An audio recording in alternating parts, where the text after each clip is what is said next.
যার কাছে ধৈর্য নাই, সহ্য নাই, মেনে নেওয়া নাই, মানিয়ে নেওয়া নাই, তার কাছে কখনো নিয়ামত আসবে না।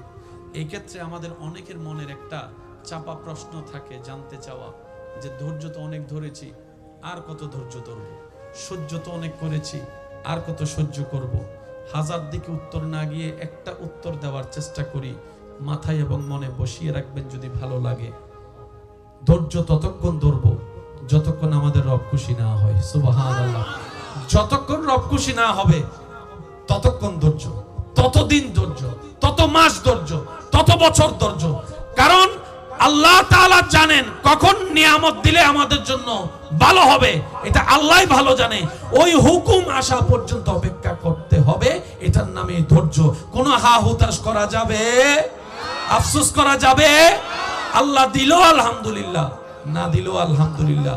সুখ আপনাকে খুঁজতে হবে না, দেখবেন সুখ আপনার ঘরে নিজে থেকে চলে আসবে। বলেন সুবহানাল্লাহ।